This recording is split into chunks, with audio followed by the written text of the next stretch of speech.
ಈ ಕಾರ್ಯಕ್ರಮದ ಶ್ರೀಯುತ ಪೂಜ್ಯ ಶ್ರೀ ರಾಘವೇಂದ್ರ ಗುರೂಜಿಯವರು ಅಮ್ಮ ಆರೋಡ ಗುರುಪೀಠ ದ್ವಾರಬಾಗಿಲ ಹತ್ತಿರ ಸಿದ್ದಾರೂಢ ಮಠ ಸ್ವಾಮೀಜಿಯವರು ಈ ಕಾರ್ಯಕ್ರಮವನ್ನು ಉದ್ದೇಶಿಸಿ ಒಂದೆರಡು ಹಿತನುಡಿಗಳನ್ನ ಆಡಬೇಕಾಗಿ ಅವರಲ್ಲಿ ವಿನಂತಿ.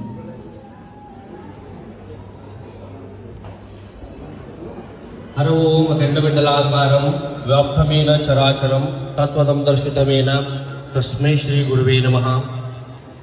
ಕ್ಷೇತ್ರಾಧಿದೇವತೆ ಅದ್ವೈತ ಸಾರ್ವಭೌಮ ಭವರೋಗಿ ವೈದ್ಯ ಜಗದ್ಗುರು ಶ್ರೀ ಸಿದ್ದಾರೂಢ ಸ್ವಾಮಿ ಅಪ್ಪಂಗಳವರ ಹಾಗೂ ಸ್ಥಪ್ರಜ್ಞ ಮಹಾಮೌನ ಯೋಗಿ ಗುರುನಾಥರೂಢ ಅಪ್ಪಂಗಳವರ ಪವಿತ್ರವಾದ ಶರಣಾರವಿಂದಗಳಲ್ಲಿ ನಮಸ್ಕರಿಸುತ್ತಾ ಈ ಕಾರ್ಯಕ್ರಮಕ್ಕೆ ಕಾರಣೀಭೂತರಾದಂಥ ಶ್ರೋತ್ರಿಯ ಬ್ರಹ್ಮನಿಷ್ಠ ಪರಮ ಪೂಜ್ಯ ಶಿವಾನಂದ ಭಾರತಿ ಅಪ್ಪಾಜಿಯವರು ಹಾಗೂ ವೇದಿಕೆ ಮೇಲೆ ಉಪಸ್ಥಿತ ಬಸವರಾಜ ಅಪ್ಪಾಜಿಯವರ ಪವಿತ್ರವಾದ ಚರಣಾರವಿಂದಗಳಲ್ಲಿ ನಮಸ್ಕರಿಸುತ್ತಾ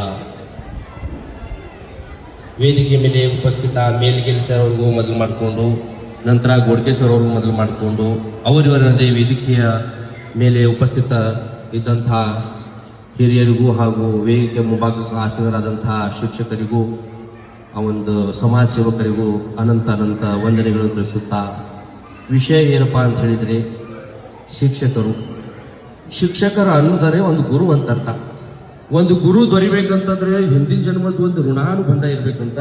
ಯಾವುದೋ ಒಂದು ಜನ್ಮದೊಳಗಡೆ ಇದೇ ಗುರುಗಳ ಕಲಿಬೇಕು, ಇದೇ ಗುರುಲಿಂದ ಒಂದು ವಿದ್ಯೆ ನಮಗೆ ಪ್ರಾಪ್ತಿ ಆಗ್ಬೇಕು ಅನ್ನುವಂಥ ಒಂದು ಉಲ್ಲೇಖ ಆಗ್ಬೇಕಿರತಕ್ಕ ನಮ್ಮ ಹಿಂದ್ಗಡೆ.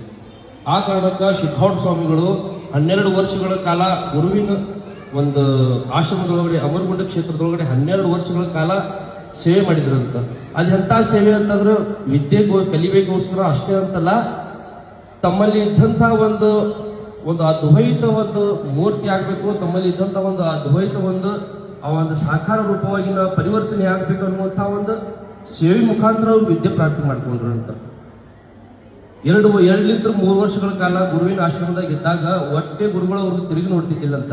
ಅಲ್ಲೇ ಕುದುರೆ ಲದ್ದಿ ಬೆಳೀತಿದ್ರಂತ, ಅಲ್ಲೇ ಕುದುರೆ ಕಸ ಹೊಡಿತಿದ್ರಂತ, ಅಡುಗೆಗೆ ಬೇಕಾದಂಥ ಸಾಮಗ್ರಿಗಳಂತ ಕೊಡ್ತಿದ್ರಂತ, ಭಿಕ್ಷೆ ಬೇಡ್ತಿದ್ರಂತ. ಎಲ್ಲ ಮಾಡಿದ್ರು ಕೂಡ ಗುರುಗಳು ಹೊಟ್ಟೆ ತಿರುಗಿ ನೋಡ್ತಿದ್ದಿಲ್ಲಂತ. ಒಬ್ರು ದೊಡ್ಡ ವಿದ್ವಾಂಸರು ಬಂದ್ರಂತ, ಬಂಡ ಸುಬ್ಬಯ್ಯ ಶಾಸ್ತ್ರಿ ಅಂತೇಳಿ. ಶಾಸ್ತ್ರಿಗಳು ಬಂದು ವಿದ್ಯೆ ಮುಖಾಂತರ ಅವರು ಅಹಂಕಾರ ತುಂಬಿರ್ತಿದ್ರು. ವಿದ್ಯೆ ಇರ್ಬೇಕ, ಆದ್ರೂ ಅಹಂಕಾರ ಇರಬಾರ್ದಂತಾರಲ್ಲ, ಆಗ ಅಹಂಕಾರ ತುಂಬಿರುವಂತಹ ವಿದ್ಯೆ ದೊಡ್ಡ ಮಹಾನ್ ಪಂಡಿತ ಬಂದು ಅಮರಗುಂಡ ಕ್ಷೇತ್ರದ ಮಹಾಗಜೇಂದ್ರ ಸ್ವಾಮಿಗಳ ಹತ್ರ ಬಂದು ಉಪನಿಷತ್ ಅರ್ಥಗಳನ್ನು ಬಿಡಿಸ್ರಿ ಅಂತ ಹೇಳ್ತಾರೆ. ನೀವು ಉಪನಿಷತ್ತುಗಳನ್ನು ಹೇಳ್ತೀರಂತ, ಉಪನಿಷತ್ತುಗಳನ್ನು ಅಧ್ಯಯನ ಮಾಡಿಸ್ತೀರಂತ ತಮ್ಮ ಶಿಷ್ಯಂದ್ರಿಗೆ. ನೀವು ಉಪನಿಷತ್ ಅರ್ಥ ಹೇಳ್ರಿ ಅಂತ ನಾನು ಶಿಷ್ಯಂದ್ರು ಕೇಳೋಣ. ಶಿಷ್ಯಂದ್ರು ಯಾರು ಹೇಳಲ್ಲ, ಎಲ್ಲರೂ ಸೈಡಿಗೆ ಕೂತ್ಬಿಡ್ತಾರ ಅಂತ, ಎಲ್ಲರೂ ಮೌನವಾಗ್ತಾರಂತೆ. ಆ ಕಾರಣಕ್ಕೆ ಪಕ್ಕ ಕೂತಿರುವಂತಹ ಕುದುರೆಗೆ ಲದ್ದಿ ಬೆಳೆಯುವಂತ ಜಗದಾಗ ಗುರುಗಳು ಕೂತಿದ್ರಂತ, ಮಹಾನ್ ಪೂಜ್ಯರು ಸಿದ್ದಾರೂಢ ಸ್ವಾಮಿಗಳು ಕೂತಿದ್ರಂತ. ಬಂದು ಉಪನಿಷತ್ ಅರ್ಥಗಳನ್ನು ತಿಳಿಸಿದ್ರಂತ. ತಿಳಿಸಾಗ ಗಜದಂಡ ಸ್ವಾಮಿಗಳಿಗೆ ಬಂಡ ಸುಬ್ಬಯ್ಯ ಶಾಸ್ತ್ರಿಗಳು ಅಂದ್ರಂತ, ನಿಜವಾದಂತ ರತ್ನ ಕುದುರೆಗಳು ಜಗದಾಗಿತ್ತು, ಇವು ಕಾಜಿನ ತುಂಡುಗಳನ್ನೆಲ್ಲ ಇಲ್ಲಿ ತಂದಿಟ್ಟಿಲ್ಲಪ್ಪ, ನೀ ಏನಪ್ಪ ಗಜದಂಡ ಅಂತ ಹೇಳಿದ್ರು ಅಂತ ಹೇಳೋಣ. ಅವಾಗ ಬಂಡ ಸುಬ್ಬಯ್ಯ ಶಾಸ್ತ್ರಿಗಳು ಸಿದ್ದಾರೂಢಪ್ಪನವ್ರಿಗೆ ಒಂದು ಪ್ರಶಸ್ತಿ ಕೊಟ್ಟರಂತ. ಏನು ಪ್ರಶಸ್ತಿ ಅಂತಂದ್ರೆ ಆರುಢ ಅನ್ನುವಂಥ ಒಂದು ಪ್ರಶಸ್ತಿ ಕೊಟ್ಟರಂತ. ನೀ ಸಿದ್ಧ ಅಲ್ಲಪ್ಪ, ಆರುಢ ಆದಿ ಅಂತೇಳಿ ಒಂದು ಪ್ರಶಸ್ತಿ ಕೊಟ್ಟರಂತ. ಆ ಕಾರಣಕ್ಕೆ ನಮ್ಮಲ್ಲಿ ಇದ್ದಂತಹ ಒಂದು ಯಾವುದೇ ಒಂದು ಸೇವೆ ನೋಡಿ ಪ್ರಶಸ್ತಿಗಳು ಬರ್ತವೆ, ಹೊರತಾಗಿ ನಮ್ಮಲ್ಲಿ ಇದ್ದಂತ ಅಹಂಕಾರ, ಹಣ, ಆಸ್ತಿ, ಅಂತಸ್ತು ನೋಡಿ ಪ್ರಶಸ್ತಿ ಬರಲ್ಲ ಅಂತ ಹೇಳಿಕಿನ ಇಷ್ಟಪಡ್ತೀನಿ. ಇನ್ನೂ ಹೆಚ್ಚಿನ ರೀತಿಯೊಳಗೆ ಈಗಿನ ಶಿಕ್ಷಕರಿಗೆ ಆಗಿನ ಶಿಕ್ಷಕರು ಬಹಳ ವ್ಯತ್ಯಾಸ. ನಾವೇ ನೋಡಿದ್ದೀವಿ ನಮ್ಮ ಆಶ್ರಮದೊಳಗಡೆ ಒಂದು ಕಂಠಪಾಠ, ಯಾವುದೋ ಒಂದು ಶಬ್ದ ಕೊಡ್ತಿರೋ ಅದು ಕಂಠಪಾಠ ಮಾಡ್ಲಿಕ್ಕೆ ಅಂದ್ರೆ ಮಧ್ಯಾಹ್ನ ಪ್ರಸಾದ ಇಲ್ಲ, ರಾತ್ರಿ ಊಟ ಇಲ್ಲ. ಈಗಿನ ಶಿಕ್ಷಕರು ಹಾಗೆಲ್ಲ ಮಕ್ಕಳಿಗೆ ಮಾಡಿಬಿಟ್ರೆ ಕಂಪ್ಲೇಂಟ್ಸ್ ಇಲ್ಲ, ಪೊಲೀಸರು ಅವ್ನ ಮುಂದಿರ್ತಾರೆ. ಸೊ ಆ ಕಾರಣಕ್ಕೆ ಆಗಿನ ಕಾಲಕ್ಕೂ ಈಗಿನ ಕಾಲಕ್ಕೂ ಬಹಳ ವ್ಯತ್ಯಾಸ ಆಗಿದೆ ಬಂದವ್ರೆ. ಆ ಕಾರಣಕ್ಕೆ ಇನ್ನೂ ಹೆಚ್ಚಿನ ರೀತಿಯಿಂದ ಈ ಶಿಕ್ಷಕರ ವೃತ್ತಿ ಆಗಿರ್ಬೋದು, ಈಗ ಮೇಲ್ಗೆಲ್ ಸರ್ ಅವ್ರ ಬಗ್ಗೆ ಹೇಳ್ಬೇಕಂತಂದ್ರೆ ಎಲ್ಲೆಲ್ಲೇ ಒಂದು ಅನುಭವಿ ಉಳ್ಳಂತಹ ಶಿಕ್ಷಕರಾಗಿರ್ಬೋದು, ಈ ನಮ್ಮ ಕನ್ನಡ ಸಾಹಿತ್ಯದ ಬಗ್ಗೆ ಉಳ್ಳಂತಹ ಒಂದು ಸಾಹಿತ್ಯಗಳಾಗಿರ್ಬೋದು, ಯಾವ್ಯಾವ ಒಂದು ನಮ್ಮ ಕನ್ನಡ ಸಾಹಿತ್ಯದೊಳಗಡೆ, ನಮ್ಮ ಕರ್ನಾಟಕದೊಳಗಡೆ ಯಾವ ಮೂಲೆ ಇತ್ತು ನೋಡ್ರಿ, ಯಾವ ಊರೊಳಗೆ ಇದ್ರು ಕೂಡ ಅವ್ರು ಮಾಡ್ತಾ ಇದ್ದಾರೆ ಕಾರ್ಯಕ್ರಮ. ಏನಕ್ಕೋಸ್ಕರ ಮಾಡ್ತಾ ಇದ್ದಾರೆ, ನಾ ಇಷ್ಟೆಲ್ಲ ಕಲ್ತಿದ್ದೀನಿ, ಇಷ್ಟೆಲ್ಲ ಸೇವೆ ಮಾಡಿದ್ದೀನಿ ಅಂತೇಳಿ ಕೊನೆಗಾಲಕ್ಕೆ ಅವರು ಪ್ರೋತ್ಸಾಹಿಸಿ ನೀವು ಇಂಥ ಒಂದು ಕೆಲಸ ಮಾಡಿದ್ರೆ ಅಂತ ಅವ್ರು ಬಡದು ಎಬ್ಬಿಸ್ತಾ ಇದ್ದಾರೆ, ಎಚ್ಚರ ಮಾಡ್ತಾ ಇದ್ದಾರೆ ಅಂತ ಹೇಳುವಂಥ ಒಂದು ಸಂದರ್ಭ ಈ ಕಾರ್ಯಕ್ರಮಕ್ಕೆ ಹೇಳ್ತೀನಿ. ಇನ್ನೂ ಹೆಚ್ಚಿನ ರೀತಿಯಿಂದ ಇಂಥ ಕಾರ್ಯಕ್ರಮಗಳು ಆಗಬೇಕು. ಇನ್ನೂ ಹೆಚ್ಚಿನ ರೀತಿಯಿಂದ ಈ ಶಿಕ್ಷಕ ವೃತ್ತಿಗಳನ್ನು ಬೆಳಿಬೇಕು. ಇನ್ನು ನೋಡ್ರಿ ಎಷ್ಟೋ ಮಂದಿ ಶಿಕ್ಷಕರು ಅದಾರ, ಅವರೆಲ್ಲ ಶಿಕ್ಷಕರು ಏನ್ ಮಾಡ್ತಾ ಇದಾರ, ಮಕ್ಕಳಿಗೆಲ್ಲ ಏನ್ ಮಾಡ್ತಾ ಇದಾರೆ, ಅಡ್ಡದಾರಿ ತೋರಿಸ್ತಾ ಇದ್ದಾರೆ ಈಗಿನ ಶಿಕ್ಷಕರು. ಈಗ ನಾವು ಏನ್ ಮಾಡ್ಬೇಕಂತಂದ್ರೆ ಭಕ್ತಿ ಭಾವ ಅನ್ನುವಂತ ಒಂದು ಭಾವನೆ ಕೂಡ ಮೂಡಿಸ್ತಾನೆ ಅವ್ರು ಶಿಕ್ಷಣಗಳನ್ನು ಕೊಡ್ತಾ ಹೋಗ್ಬೇಕು. ಈಗ ನಾವು ಏನ್ ಮಾಡ್ತಾ ಇದ್ದೀವಿ, A for apple, B for ball ಅವು ಅಷ್ಟೇ ಕಲಿಸ್ತಾ ಹೋದ್ರೆ ಏನಾಗುತ್ತೆ, ನಮ್ಮ ಮಕ್ಕಳು ಅದು ಆಗೋ ಕಾರ್ಯಕ್ಕೆ ಆಗ್ತಾ ಇದ್ದಾರೆ. ಈ ಹುಬ್ಳಿ ಧಾರವಾಡ ಎಷ್ಟೋ ಅಡ್ಡ ಪರಿಣಾಮ ಉಳ್ಳಂತ ಒಂದು ಶಿಕ್ಷಕರು, ಅಡ್ಡ ಪರಿಣಾಮ ಉಳ್ಳಂತ ಎಷ್ಟೋ ವಿದ್ಯಾರ್ಥಿಗಳು ಸಿಗ್ತಾ ಇದ್ದಾರೆ. ನಮ್ಗೆ ಒಂದು ಆಶ್ಚರ್ಯ ಆಗ್ತಾ ಇದೆ, ಪೇಪರ್ದಾಗೆಲ್ಲ ಅದೇ ಬರ್ತಾ ಇದೆ, ಡಿಗ್ರಿ ಇದ್ದಂತ MBBS ಇದ್ದಂತ ಮತ್ತೊಳ್ಳಿ ಇಂಥ ಕಲಿತಾ ಇರುವಂತ, ಈ ಡಿಗ್ರಿ ಕಲಿತಾ ಇರುವಂತ ಆ ವಿದ್ಯಾರ್ಥಿಗಳು ಇದನ್ನ ಸೇರ್ತಾ ಇದ್ದಾರೆ, ಅದನ್ನ ಮಾಡ್ತಾ ಇದ್ದಾರೆ ಅಂತ ಹೇಳಿ ಬರ್ತಾ ಇದ್ದಾರೆ. ನಮ್ಗೆ ದುಃಖ ಆಗ್ತಾ ಇದೆ ಬಾಂಧವ್ರಿ. ಯಾಕೆ ದುಃಖ ಆಗ್ತಾ ಇದೆ ಅಂತ ಹೇಳಿದ್ರೆ, ಒಂದು ಬಿದ್ದಿರುವಂತ ಕಲ್ಲಿಗೆ ಯಾವ ರೀತಿ ಅವ್ನು ಶಿಲ್ಪಿ ತಿದ್ದಿ ಮೂಡಿ ಅವ್ನು ಬಡದ ಅವನ್ ಹೆಂಗ್ ಮೂರ್ತಿ ಮಾಡ್ತಾನ, ಅದೇ ಒಂದು ವಿದ್ಯೆ, ಅದೇ ಒಂದು ಕಲೆ ಆ ಶಿಕ್ಷಕರ ಹತ್ರ ಇರ್ತೈತಿ.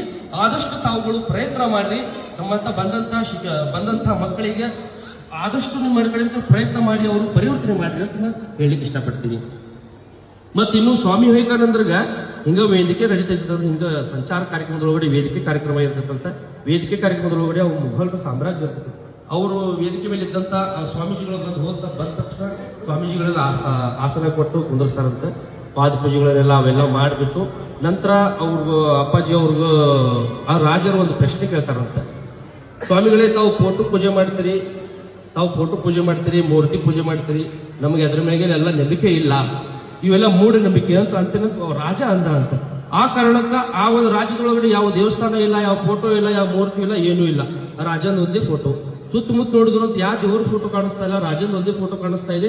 ಈ ಫೋಟೋ ತಗೊಂಬಾರಪ್ಪ ಅಂತ ಅಲ್ಲಿ ಇದ್ದಂತ ಒಂದು ಪ್ರಜೆಗೆ ಅಂದ್ರು ಅಂತ. ಆ ಫೋಟೋ ತಗೊಂಬಾರಪ್ಪ ಇಲ್ಲಿ ಅಂತ ಅಂದ್ರು ಅಂತ. ಫೋಟೋ ತಕೊಂಡ್ ಬಂದ್ರು ಅಂತ ಸ್ವಾಮೀಜಿ ಹತ್ರ ಕೊಡಕತ್ರು ಅಂತ. ನನಗ್ ಬೇಡ, ನೀ ಹಿಡ್ಕೊ ಹಿಂಗ ಅಂದ್ರು ಅಂತ. ಹಿಡ್ಕೊ ಅಂದ ತಕ್ಷಣ ಹೇಳ್ರಿ ಸ್ವಾಮೀಜಿ ಅಂತ ಹಿಡ್ಕೊಂಡ್ರು ಅಂತ. ಆ ಫೋಟೋ ಮೇಲೆ ಆ ಚೀಲ್ ಉಗುಳ ಅಂದ್ರಂತ. ಅಲ್ಲಿದ್ದಂತ ಪ್ರಜೆ ಅಂತ ನಮಗ ಅನ್ನ ಹಾಕ್ತಾ ಇರೋದು ದನಿ ಇದು, ನಮ್ಮ ರಾಜ್ಯದ ದೊರೆ ಇದು, ನಮ್ಮ ದೇವರಿದು ಅಂತ. ಹೌದಪ್ಪ, ಚಲೋ ಆಗ್ತದೆ ಫೋಟೋ ಇಟ್ರು ಅಂತ ರಾಜನ್ ಹೇಳಿದ್ರು ಅಂತ. ನಿನ್ನ ಭಾವಚಿತ್ರದೊಳಗಡೆ ನೀನೇ ಇದೆ ಅಂತ ಹ್ಯಾಂಗ ನೀನು ಪ್ರಜೆ ಒಂದು ನಂಬಿಕೆ ಇಟ್ರು, ಅದೇ ತರ ನಾವು ನಂಬಿರುವಂತ ದೈವ, ನಂಬಿರುವಂತ ಒಂದು ದೇವರು ನಮ್ಮ ಭಾವಚಿತ್ರದೊಳಗಡೆ ಇರ್ತಿತ್ತು ಅಂತ ಹೇಳಿ ಅವರಲ್ಲಿ ಇದ್ದಂತ ಮೂಢನಂಬಿಕೆ ತಗಲಿಸಿದ್ರು ಅಂತ. ಆ ಕಾರಣಕ್ಕೆ ಬಾಂಧವ್ರೆ, ಇವತ್ತು ಫೋಟೋ ಪೂಜೆ ಮಾಡೋದು ಅವೆಲ್ಲ ಬಹಳಷ್ಟು ಮೂಢನಂಬಿಕೆ ಅಂತ ಹೇಳಿ ನಾವೆಲ್ಲ ಹಿಂದೆ ಸರಿತಾ ಇದ್ದೀವಿ. ಅದೆಲ್ಲ ಆಗ್ಬಾರ್ದು ಅಂತ ಹೇಳಿದ್ರೆ ಇಲ್ಲ, ತಾವು ಶಿಕ್ಷಕರಿಗೆ ತಿಳಿ ಹೇಳುವಂತ ಚಿಕ್ಕ ವಯಸ್ಸು ಇದ್ದವ್ರಿಗೆ, ಅವ್ರಿಗೆ ಚಿಕ್ಕವರಿಗಿದ್ದಾಗಲೇ ತಾವು ತಿಳಿಸಿ ಹೇಳುವಂತ ಒಂದು ಆ ಶಕ್ತಿ ಪರಮಾತ್ಮ ಕೊಟ್ಟಿರ್ತಾನೆ. ಆದಷ್ಟು ಮಾಡ್ರಿ. ಆ ಗುರುನಾಥ ನಿಮ್ಗೆ ಎಲ್ಲರಿಗೂ ಒಂದು ಸದ್ಬುದ್ಧಿ ಕೊಡ್ಲಿ ಅಂತ ಹೇಳುತ್ತಾ ಈ ಮಾತುಗಳನ್ನು ಗುರುನಾಥ ಅರ್ಪಿಸ್ತಾ ಇದ್ರು. ಓಂ ನಮಃ ಶಿವಾಯ.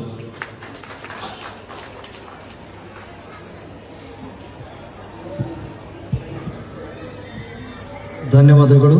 ಶಿಕ್ಷಕರ ಪಾತ್ರ ಬಹಳ ಸಮಾಜದಲ್ಲಿ ಇದೆ.